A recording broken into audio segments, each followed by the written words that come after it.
Hi friends, బాగున్నారండి అందరూని. ఈ రోజు క్లాస్లోని 34 సైజు బ్లౌజ్ని సాదా కటింగ్ ఎలా చేయాలనేది చూద్దామండి. కోరంచులు రెండు ఒకవైపు వచ్చేటట్టుగా ఫోల్డ్ చేసుకోవాలి. ఫోల్డింగ్ మన వైపు ఉండాలి. నేను 1 మీటర్ క్లాత్ అనేది బ్లౌజ్ పీస్ అనేది తీసుకున్నాను. సరేనండి. ఇప్పుడు ఇక్కడి నుంచి మనం కొలతలు ఫస్ట్ నోట్ చేసుకోవాలి. చెస్ట్ లూజు 34 ఇంచీలు అనుకున్నాం కాబట్టి ఇది 34 సైజు వాళ్ళకి వర్తిస్తుంది. కొద్దిగా టైట్ చేసుకుంటే 32 వాళ్ళకి సరిపోద్ది, కొద్దిగా లూజ్ చేసుకుంటే 36 వరకు కూడా సరిపోద్ది. సరేనా? Chest loose 34. ఒకవేళ నడుం లూజు కొంతమందికి 1 ఇంచు ఎక్కువ తక్కువ ఉండొచ్చు. నేను కటింగ్ చేస్తున్న వాళ్ళ బ్లౌజ్ అయితే కనుక నడుం అన్నది 30 ఇంచీలు. సాధారణంగా ఈ సైజు వాళ్ళకి ఇంతే ఉంటుంది, లేదంటే 31 కూడా ఉండొచ్చు. హుక్ బెల్ట్ దగ్గర నుంచి ఐ బెల్ట్ వరకు కొలుచుకోండి, ఎంత వస్తే అంత నోట్ చేసుకోండి. సరేనా? ఇది మాత్రం నడుం మాత్రం అందరికీ ఒకేలా ఉండాలనేవి ఉండదు. సరేనండి. ఇది మాత్రం హుక్ బెల్ట్ దగ్గర నుంచి ఐ బెల్ట్ వరకు ఎంత ఉందో చూసుకుని నేను నడుం లూజ్ పెట్టుకోవచ్చు. లెంత్ వచ్చేసి ఈ సైజు వాళ్ళకి మనం పొడవుగా ఉన్నా సరే సన్నంగా ఉండేటప్పటికి 13.5 ఇంచీలు పొడవు పెట్టేటప్పటికి 14 ఇంచీలు పొడవు పెడితే ఎలాంటి లెంత్ అయితే వస్తుందో అలాంటి లెంతే వస్తుంది. కాబట్టి పొడవు 13.5 ఇంచీలకి నేను మార్కింగ్ చేస్తున్నాను. సరేనండి. దాని తర్వాత మనం ఇప్పుడు బ్లౌజ్ మార్కింగ్ అన్నది స్టార్ట్ చేద్దాం. 13.5 ఇంచులకి 1 ఇంచు మనం ఎక్స్ట్రాగా ఖర్చుల కోసం అని కలుపుకొని పొడవు అన్నది 14.5 ఇంచుల దగ్గరికి మనం మార్కింగ్ అన్నది చేసుకోవాలి. ఇలా 14.5 ఇంచులకి మార్క్ చేసుకోవాలి. దాని తర్వాత ఇక్కడి నుంచి కొద్దిగా దూరంగా కూడా ఒకసారి 14.5 ఇంచులకి మార్కింగ్ చేస్తే లైన్ అన్నది మీకు స్ట్రైట్గా వస్తుంది. ఇక్కడి నుంచి ఇక్కడికి ఇలాగా కలిపేసుకోండి. సరేనా? ఇక్కడి నుంచి ఇలా కలుపుకోండి. దాని తర్వాత ఈ సైజ్ వాళ్ళకి మనం మీడియం సైజ్ నెక్, మరీ చిన్నది కాదు డీప్ కాదు కాకుండా పెడితే 5 ఇంచులు షోల్డర్ అన్నది సరిపోద్ది. తర్వాత చంక దింపు అన్నది 6 ఇంచులకి మార్కింగ్ చేసుకోవాలి. ఈ 5 ఇంచుల దగ్గర ఇలా ఇంచీ టేప్ స్ట్రైట్గా పెట్టి 6 ఇంచుల దగ్గరికి ఇక్కడ మార్క్ చేసుకుని ఈ లైన్ ఇలా కలపండి. దాని తర్వాత దూరంగా కొద్దిగా మళ్ళీ 6 ఇంచులకి మార్కింగ్ చేస్తే ఈ చంకదింపు అన్నది వంకర లేకుండా లైన్ స్ట్రైట్గా వస్తుంది. ఈ 2 మార్కింగ్లు పట్టుకొని ఇలా కలిపేస్తే లైన్ స్ట్రైట్గా వస్తుంది. కార్నర్ నుంచి ఇలా క్రాస్గా మార్కింగ్ చేసి ఇక్కడ 1.5 అంటే 1 ఇంచు కన్నా 2 గీతలు ఎక్కువ అనమాట. 1.5 ఇంచుకి ఈ కార్నర్ నుంచి మార్కింగ్ పెట్టి ఇక్కడ ఇలాగా ఈ రౌండ్ షేప్ అన్నది తీసుకోవాలి. ఆర్మ్ రౌండ్ అన్నది మార్కింగ్ చేసేసుకోవాలి. సరేనండి. దాని తర్వాత ఇక్కడ చెస్ట్ లూజ్ అన్నది 34 ఇంచీలు కదా, 34లోని 4వ వంతు తీసుకోవాలి. 34లోని సగం 17, 17లో సగం 8.5. సరేనా? ఇక్కడ ఇంచీ టేపు 8.5 ఫోల్డింగ్ దగ్గర పెట్టి ఈ చంక దింపు దగ్గర మార్క్ చేసుకోవాలి. తర్వాత నడుములో 4వ వంతు 28లోని 4వ వంతు అన్నది 7 ఇంచీలు వస్తుంది. దానికి డాట్స్ కోసం 1 ఇంచు కలుపుకోవాలి, అంటే 8. ఈ ఫోల్డింగ్ దగ్గర 8 ఇంచుల దగ్గరికి ఇంచు టేప్ పెట్టి ఈ చివరిని ఇంచు టేప్ చివరిని ఇలా మార్క్ చేస్తే కరెక్ట్గా 8 ఇంచులు వస్తుంది. ఇక్కడ నుంచి ఇలా కలిపేస్తే ఇక్కడ మనకి కుట్టు వేయడం అనమాట. మన బ్లౌజ్ ఫిట్టింగ్ లైన్ ఇది. దాని తర్వాత పైన చెస్ట్ దగ్గర అలాగే నడుము దగ్గర కూడా 2 ఇంచీలు అన్నది మనం పెంచుకోవాలి. ఇలా పెంచుకుంటే ఇది ఖర్చుల కోసం ఎక్స్ట్రా మార్జిన్ అని అంటాం. ఇవి 2 ఇంచీలు ఖర్చులు. ఏ బ్లౌజ్ కటింగ్ చేసినా 2 ఇంచుల ఖర్చులు తీసుకోండి. ఫోల్డింగ్ దగ్గర నుంచి మెడ వెడల్పు అన్నది 2.5 ఇంచులకి మార్కింగ్ చేసుకోండి. సరేనా? 2.5 ఇంచులకి ఇలా మార్కింగ్ చేయండి. దాని తర్వాత నెక్ డీప్ వచ్చేసి మీకు ఇక్కడ ఏంటంటే పెద్ద మెడ అయినా సరే 9-10 ఇంచులు పెట్టినా సరే ఇక్కడ వీళ్ళకి పెద్ద మెడ కింద అయిపోద్ది. కాబట్టి ఒక 8 ఇంచీలు పెడితే మామూలుగా మనకి 10 ఇంచులు పెట్టినప్పుడు పెద్ద సైజు వాళ్ళకి ఎలాంటి లుక్ వచ్చిందో వీళ్ళకి అలాంటి లుక్కే వస్తుంది. 8 ఇంచులకి నేను డీప్ పెట్టుకుంటున్నాను. ఇంతే పెట్టాలని ఏమీ లేదంటే తగ్గించుకోవచ్చు, పెంచుకోవచ్చు, మీ ఇష్టం అది. 3 ఇంచులు కింద వెడల్పు తీస్తున్నాను. ఈ 2.5 ఇంచీలు వెడల్పు నుంచి 3 ఇంచులకి ఇలా ఇంచీ టేప్ పెట్టి ఇలా లైన్ అనేది మార్క్ చేసేయండి. దాని తర్వాత ఈ కార్నర్ దగ్గర చక్కగా రౌండ్ ఇచ్చేసుకుంటే మీకు కింద రౌండ్ అన్నది పర్ఫెక్ట్గా తిరుగుతుంది. సరేనా?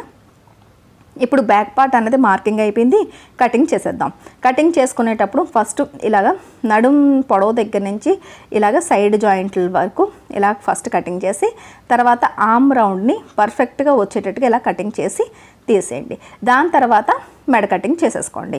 సరేనా? ఇలా మెడ కటింగ్ కూడా చేసేసిన తర్వాత మిగిలిన క్లాత్ ఉందో చూసారా, దాన్ని ఇలా పరుచుకోండి. మళ్ళీ పరుచుకొని ఈ బ్యాక్ పార్ట్ని కరెక్ట్గా ఫోల్డింగ్ దగ్గరకు వచ్చేటట్టు ఇలా పెట్టి మార్కింగ్ చేసేయచ్చు.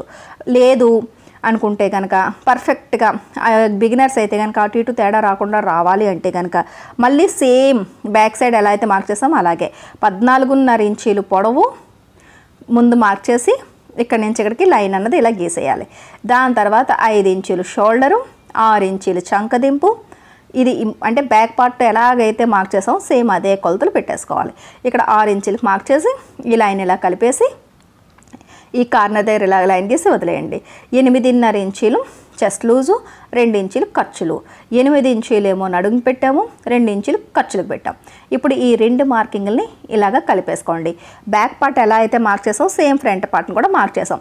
ఒక్కొక్కసారి ఏంటంటే 2 కలిపి ఒకేసారి కటింగ్ చేయొచ్చు, కానీ మళ్ళీ మెడ దగ్గర తేడా ఉంటుంది, చంక రౌండ్ దగ్గర తేడా ఉంటుంది. ఇవన్నీ పడే కన్నా ఇలా కట్ చేసుకోండి, ఈజీగా ఉంటుంది. ఇక్కడ 3/4 ఇంచు మాత్రమే ఇలా మార్కింగ్ చేసి దీనికి ఇలా కలపండి. ఇందాక 1.5 కదా, ఇప్పుడు 3/4 ఇంచు చంక రౌండ్ 6 ఇంచు తగ్గించాలి. మెడ వెడల్పు 2.5. ఇలా డీప్ దగ్గరికి వచ్చేటప్పటికి ఈ సైజు వాళ్ళకి 6 లేదా 6.5 ఇంచులు డీప్ అన్నది మనం నెక్కకి పెట్టుకోవాలి. నేను 6.5 ఇంచులకి మార్కింగ్ చేస్తున్నాను. ఇక్కడ 3 ఇంచీలు మనం ఈ వెడల్పు అన్నది తీసుకోవచ్చు. ఇక్కడ నుంచి ఇలాగ 3 ఇంచులు తీసుకుంటే ఫ్రంట్ వైపు నెక్ అనేది రౌండ్గా వస్తుంది. ఇక్కడ నుంచి 2.5 నుంచి 3 ఇంచులకి ఇలా కలిపేసుకోండి. దాని తర్వాత ఇలా రౌండ్ అన్నది ఇలా తిప్పేసుకోండి, సరేనా? అంతే. దాని తర్వాత కింద నుంచి 2 ఇంచీలకి ఒక మార్కింగ్ చేయండి.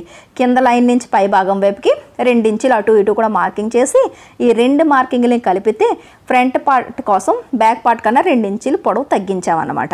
దాని తర్వాత తగ్గించినప్పుడు మనం ఫోల్డింగ్ వైపు 1 ఇంచ్ ఇంకా ఇంకొక మార్కింగ్ చేయాలి షేప్ ఇవ్వడం కోసం. ఈ తగ్గించిన లైన్ నుంచి పై భాగం వైపుకి 1 ఇంచుకి మార్కింగ్ చేయాలి. అలాగే ఇంచీ టేప్ని ఇలా అడ్డుగా పెట్టి ఒక 3 ఇంచుల దగ్గర ఒక మార్క్ చేసి అక్కడ 1/2 ఇంచ్ అన్నది డౌన్ చేయాలి. ఇప్పుడు మీకు పర్ఫెక్ట్ షేప్ అన్నది వస్తుంది.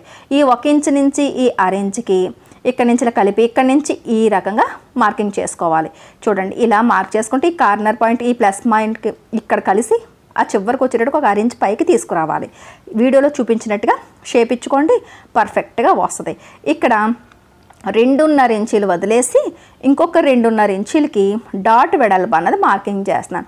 అంటే ఈ సైజు వాళ్ళకి 2.5 ఇంచులు డాట్ వేస్తే సరిపోద్ది. అంటే ఇప్పుడు నడుములో 4వ వంతు 7, 7కి 2.5 కలిపితే 9.5, 9.5కి ఈ 2 ఇంచులు ఖర్చులు కలిపితే 10, 11.5. సరేనండి, 11.5 ఇంచులు. అంటే ఈ రౌండ్ కర్వ్ అన్నది 11.5 ఇంచులు ఉంటేనే ఈ 2 ఇంచుల ఖర్చులు అన్నది పర్ఫెక్ట్గా మనకు వస్తుంది. అప్పుడు ఇలా ఈ అంచుని ఇలా మనం కొలుచుకుంటే నాకు 11 ఇంచీలు ఉంది. 1/2 ఇంచ్ పై ముందుకి జరుపుకొని ఇలా లైన్ గీసుకోవాలి. గీసుకొని ఇక్కడ చంకదింపు దగ్గర మాత్రం సేమ్ అక్కడి నుంచి ఈ 1/2 ఇంచ్కి ఇలా పెంచుకోవాలి. అప్పుడు మీకు డాట్ వేసినా సరే 2 ఇంచుల ఖర్చులు అన్నది మిగులుతుంది. ఇప్పుడు కటింగ్ అన్నది చేసేయండి.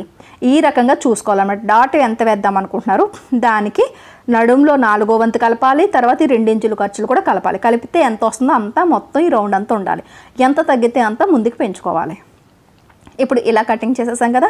ఇప్పుడు బ్యాక్ పార్ట్ షోల్డర్ మీద ఫ్రంట్ పార్ట్ షోల్డర్ని ఇలా కలిసి ఇలా పట్టుకున్న తర్వాత అంటే ఫ్రంట్ పార్ట్ కింద అంచు ఉంది చూసారా, ఈ అంచు దగ్గర నుంచి ఉక్కుల వైపు ఒక 1/2 ఇంచ్ అన్నది ఖర్చులకి పైకి మార్కింగ్ చేయాలి. అలాగే సైడ్ జాయింట్ల వైపు కూడా 1/2 ఇంచ్కి మార్కింగ్ అన్నది చేయాలి ఇలా. ఎందుకంటే ఇది షేప్ బెల్ట్ కలిపి కుట్టేటప్పుడు 1/2 ఇంచ్ అన్నది మీకు ఖర్చులకి వేస్ట్గా పోద్ది అనమాట. ఇక్కడ నుంచి బ్యాక్ సైడ్ కింద అంచుకి ఎంత ఉందో చూసుకుంటే 3.5 ఇంచీలు అన్నది వచ్చింది. దాని తర్వాత ఇక్కడ నుంచి ఇలా చూసుకుంటే నాకు పావు తక్కువ 3 ఇంచీలు అన్నది వచ్చింది. మనకి కర్వ్ ఎంత పైకి వెళ్తే షేప్ బెల్ట్ అంత కిందకి వెడల్పు వస్తుంది, ఎంత కిందకి వెళ్తే అంత తక్కువ వస్తుంది. ఎంత తగ్గితే అంత మనం తీయాల్సిందే. బ్యాక్ సైడ్ నడుమంతా కలిపి 10 ఇంచీలు ఉంది వెడల్పు. ఈ 3 కొలతలతోని షేప్ బెల్ట్ తీయాలి, సరేనా? ఇప్పుడు ఇలా మనకి ఆమ్ రౌండ్ దగ్గర మిగిలిన క్లాత్ ఉంది చూసారా, అక్కడ నుంచి మనకి ఎదురుగా నడుము బ్యాక్ సైడ్ నడుము మొత్తం వెడల్పు ఎంత ఉంది, 10 ఇంచులు ఉంది. ఆ 10 ఇంచులు మార్క్ చేయాలి. మన వైపు హుక్కుల వైపుది 3.5, అటువైపు ఏమో పావు తక్కువ 3 ఇంచులు మార్క్ చేసి ఇప్పుడు షేప్ ఇవ్వాలి. షేప్ ఇచ్చేటప్పుడు 3.5 ఇంచుల దగ్గర ఇలా స్ట్రైట్గా లైన్ గీసి హుక్కుల వైపు ఎంత ఉందో దానికి 1 ఇంచు తగ్గించండి, అంటే 2.5. ఇప్పుడు ఇక్కడి నుంచి ఇలా మార్క్ చేసి ఇక్కడి నుంచి ఇది ఇలా కలిపేయాలి. ఇప్పుడు ఆటోమేటిక్గా మీకు షేప్ అన్నది వచ్చేస్తుంది. ఇప్పుడు ఈ షేప్ని ఇలా కటింగ్ చేసి హుక్కుల వైపు ఒక చిన్న కట్ పెడితే ఇది హుక్కుల వైపు అని మీకు తెలుస్తుంది. ఈ మిగిలిన క్లాత్కి చూసారు కదా, ఇటువైపుని ఇలా తీసి ఇక్కడ ఈ రకంగా పెడితే పైన మీకు కరెక్ట్గా షేప్ బెల్ట్ అన్నది వచ్చేస్తుంది. అంటే ఇప్పుడు 2 ముక్కలు ఆల్రెడీ మనం కటింగ్ చేసాము, ఇంకొక 2 పీసులు అన్నవి ఇప్పుడు వస్తాయి అనమాట. 4 ముక్కలు 2 వైపుల షేప్ బెల్ట్కి సరిపోతాయి. సరేనండి, కింద మిగిలిన క్లాత్ మనకి బ్యాక్ సైడ్ హెమ్మింగ్ బెల్ట్కి సరిపోద్ది. ఈ రకంగా కటింగ్ చేసేసి ఒక చిన్న కట్టు హుక్కుల వైపు ఇది ఈ క్లాత్ కూడా పెట్టేసి పక్కన పెట్టేసుకోండి. ఇప్పుడు మనకి ఫ్రంట్ పార్ట్ అన్నది కంప్లీట్గా కటింగ్ అయిపోయింది. ఇప్పుడు ఫ్రంట్ పార్ట్ని పక్కకు తీసిపెట్టి హ్యాండ్ కటింగ్ చూద్దాం. హ్యాండ్ కటింగ్కి బ్యాక్ పార్ట్ ఆర్మ్ రౌండ్ని ఖచ్చితంగా కొలుచుకుంటేనే మీకు పర్ఫెక్ట్గా వస్తుంది. ఆర్మ్ రౌండ్ని ఇంచీ టేప్ అంచుతోని ఇలాగ కొలుచుకుంటే నాకు 10.5 ఇంచులు వచ్చింది. మీకు ఎంత వస్తే దానికి 1 ఇంచు తగ్గించుకోవాలి, అంటే 9.5 పెట్టుకోవాలి. ఇప్పుడు కింద మిగిలిన క్లాత్ ఈ ఫోల్డింగ్ని ఈ కోరంచుల వైపుకి ఇలా ఫోల్డ్ చేస్తే మనకి 9.5 ఉండాలన్నమాట. చూస్తున్నారు కదా, నాకైతే 9.5 కొద్దిగా తగ్గుతుంది. కాబట్టి పైన ఉన్న 2 లేయర్ని కొద్దిగా ముందుకు తీసుకొచ్చి ఇలా చూసుకోవాలి. ఇప్పుడు కోరంచుల దగ్గర నుంచి ఫోల్డ్ వరకు 9.5 ఉంది, అంటే ఒకవైపు అతుకన్నది వస్తుంది. ఈ కిందనున్న అంచు స్ట్రైట్గా లేకపోతే కనుక కట్ చేసి స్ట్రైట్ చేయండి. దాని తర్వాత ఇప్పుడు హ్యాండ్ పొడవు అన్నది 6 ఇంచీల వరకు కూడా మనం పెట్టుకోవచ్చు, అది మన ఇష్టం. 5 ఇంచీలు పెట్టవచ్చు, 6 ఇంచీలు పెట్టవచ్చు, పొడవు అన్నది మీ ఇష్టం. లూజ్ అన్నది సైజు వాళ్ళకి 5.5 ఇంచీల వరకు ఉంటుంది. లేదు అంటే కనుక మీ ఆది బ్లౌజ్ తీసుకుని భుజం కుట్టు దగ్గర నుంచి హ్యాండ్ పొడవు ఎంత ఉందో చూసుకోండి. అలాగే ఫోల్డింగ్ దగ్గర నుంచి హ్యాండ్ కుట్టు వరకు కింద హ్యాండ్ లూజ్ ఎంత ఉందన్నది చూసుకోండి. నేను 1.5 ఇంచ్ అన్నది ఇక్కడ ఫోల్డింగ్ చేయడానికి, ఇది నార్మల్ బ్లౌజ్ కదా, లైనింగ్ కాదు కదా, కాబట్టి 1.5 ఇంచు ఇక్కడే ఫోల్డింగ్ చేయడానికి నేను ఇలాగా మార్కింగ్ చేస్తున్నాను. అంటే హెమ్మింగ్ బెల్ట్ అన్నది ప్రత్యేకించి అతికించుకోవాల్సిన అవసరం లేకుండా. ఇప్పుడు ఈ 6 ఇంచులకి 1/2 ఇంచ్ అన్నది ఖర్చులకి కలుపుకొని మనం ఈ లైన్ నుంచి పైకి 6.5 ఇంచులు మార్కింగ్ చేసుకోవాలి. ఖర్చులు ఎందుకు అంటే హ్యాండు అలాగే బాడీ జాయింట్ చేసినప్పుడు మనకి 6 ఇంచ్ అన్నది మనకి ఖర్చుల్లోకి వెళ్ళిపోద్ది. ఇప్పుడు ఇక్కడి నుంచి ఇలాగా కలిపేసుకోండి. 6.5 ఇంచులు పొడవు వచ్చింది. ఇప్పుడు ఇక్కడి నుంచి 3 ఇంచీలు మనకి చంకదింపు అన్నది తీసుకోవాలి. ఈ లైన్ నుంచి ఇక్కడికి 3 ఇంచులు చంకదింపు అన్నది తీసుకోండి. తర్వాత 2 ఇంచీలు అన్నది అడ్డుగాని ఖర్చులకి ఇలా స్ట్రైట్గా ఇలా లైన్ గీసి ఇక్కడ ఒక మార్క్ చేయండి. దాని తర్వాత ఫోల్డింగ్ దగ్గర కూడా 2 ఇంచీల దగ్గరికి ఒక మార్కింగ్ చేయండి. ఇలా 2 ఇంచీల దగ్గరికి ఒక మార్కింగ్ చేయండి. ఇక్కడి నుంచి ఇలాగా ఈ కలిపితే ఆటోమేటిక్గా మీకు హ్యాండ్ షేప్ అన్నది వచ్చేస్తుంది. లూజ్ 5.5 అనుకున్నాం కదా, ఫోల్డింగ్ దగ్గర నుంచి 5.5 ఇంచుల దగ్గరికి ఇక్కడ నుంచి ఇలా స్ట్రైట్గా కిందకి గీయండి. దాని తర్వాత 2 ఇంచులు ఖర్చులకి. ఇప్పుడు ఈ లోపల ఉన్న మార్కింగ్లు 2 ఫిట్టింగ్ లైన్ అనమాట, ఇక్కడికి మనకి కుట్టు అనేది రావాలి. అలాగే ఆ చివర ఈ మార్కింగ్కి కలిపితే ఇది 2 ఇంచులు ఖర్చులు అనమాట. ఈ ఖర్చులు కూడా మర్చిపోకూడదు ఎప్పుడు కూడా. ఇప్పుడు ఈ రౌండ్ని ఫస్ట్ ఇలాగా కటింగ్ చేసేయాలి. తర్వాత ఇక్కడ నుంచి ఇంతవరకు స్ట్రైట్గా రావాలి, ఆ తర్వాత ఇలా క్రాస్గా వచ్చేయాలి. ఇప్పుడు ఈ ఒక్క ఫోల్డింగ్ని ఓపెన్ చేయండి. ఈ 4 మడతల ఫోల్డింగ్ దగ్గర ఒక చిన్న కట్ పెట్టండి. అలాగే కింద ఫోల్డింగ్ దగ్గర కూడా ఒక కట్ పెట్టండి. ఇక్కడ రఫ్గానే ఒక క్లాత్ తీసుకుని, అంటే మనకి జాయింట్స్ కావాలి కదా, ఒకవైపు స్ట్రైట్గా ఉండేటట్టు చూసుకుని ఆ స్ట్రైట్గా ఉన్న క్లాత్ దగ్గర ఒక 1/2 ఇంచ్ అన్నది ఇలా లైన్ గీసుకోండి. ఇది 2 పొరల మీదే ఉంది క్లాత్, సరేనా. ఇప్పుడు మనకి 2 హ్యాండ్లకి కూడా కావాలి కదా, ఈ లైన్ దగ్గరికి తగ్గిన ముక్క అంచు పెట్టి ఇలాగా పిన్నులు పెట్టేయండి. మొత్తం 4 పొరలకి కలిపి పిన్ పెట్టేయండి. ఇలా వెనక్కి తిప్పిన తర్వాత చూసారు కదా, కింద హ్యాండ్ లేయర్లు ఎలాగైతే ఉన్నాయో అలాగా ఈ ఎక్స్ట్రాగా ఉన్న ఈ అతికించే ముక్క యొక్క క్లాత్ని కటింగ్ చేసేస్తే ఇక్కడ మనకి పర్ఫెక్ట్గా కావాల్సిన జాయింట్ అన్నది వస్తుంది. ఇప్పుడు ఈ జాయింట్ అన్నది ఈ 2 పొరలకు మాత్రమే నేను ఇలాగా పిన్ పెడుతున్నాను. మీకు బ్లౌజ్ స్టిచ్చింగ్ చేయడం వస్తే కనుక స్టిచ్చింగ్ చేసేటప్పుడు కింద హెమ్మింగ్ ఈ అతుకులు వేసేసి కింద హెమ్మింగ్ బెల్ట్కి ఫోల్డింగ్ చేసేసిన తర్వాత ఈ సెంటర్ దగ్గర నుంచి 2 ఇంచీలు, ఈ చివరి నుంచి 2 ఇంచీలు వదిలేసి ఈ మధ్య భాగంలోని ఇలాగా ఇంచీ టేప్ ఇలా పెట్టి ఇలా ఫోల్డ్ చేస్తే సెంటర్ పాయింట్ వస్తుంది. ఇక్కడ 1/2 ఇంచ్ అన్నది డౌన్ చేసి ఇక్కడి నుంచి ఇలా 1/2 ఇంచ్కి, ఈ 1/2 ఇంచ్ నుంచి మళ్ళీ 2 ఇంచులకి ఇలా మీరు షేప్ తీసుకుని లోతు తీసుకుని ఇది ఫ్రంట్ పార్ట్కి వచ్చేటట్టుగా స్టిచ్చింగ్ అన్నది చేసుకోవాలి. అలాగే మళ్ళీ చూడండి, హ్యాండ్ కటింగ్ అయిన తర్వాత షోల్డర్ జాయింట్కి 1/2 ఇంచ్ మనకి వేస్ట్గా పోద్ది కదా. ఇప్పుడు ఈ 1/2 ఇంచ్ దగ్గర నుంచి ఫోల్డింగ్ని ఇలా పెట్టి ఈ హ్యాండ్ అంచుని ఇలా చూస్తే మీకు పర్ఫెక్ట్గా హ్యాండ్ స్టిచ్చింగ్కి సరిపోద్ది, సరేనండి. దాని తర్వాత ఫ్రంట్ పార్ట్ డాట్స్కి కూడా చెప్పేస్తాను. 2.5 ఇంచులు డాట్కి వదిలేసి తర్వాత 2.5 ఇంచులకి డాట్కి మార్కింగ్ చేయాలి. ఈ రెండిట్లకి సెంటర్ పాయింట్ మనం ఫోల్డ్ చేసుకుంటాం కదా, ఫోల్డ్ చేసుకుని 2.5 ఇంచులు డాట్ పొడవు ఉండేటట్టుగా స్టిచ్చింగ్ అన్నది చేసుకోవాలి. దాని తర్వాత హుక్కుల వైపు 2 ఇంచీలకి ఇలా మార్కింగ్ చేసుకుని ఇక్కడ ఫోల్డింగ్ చేసి 2.5 ఇంచీలు పొడవును మనం స్టిచ్చింగ్ చేయాలి. స్టార్టింగ్ చేసేటప్పుడు ఇక్కడ 1/4 ఇంచ్ మార్జిన్తో స్టార్టింగ్ చేయాలి, సరేనండి. ఇటు అటు కూడా 1/4 ఇంచ్ అన్నది మనకి ఇలా తీసుకోవాలి.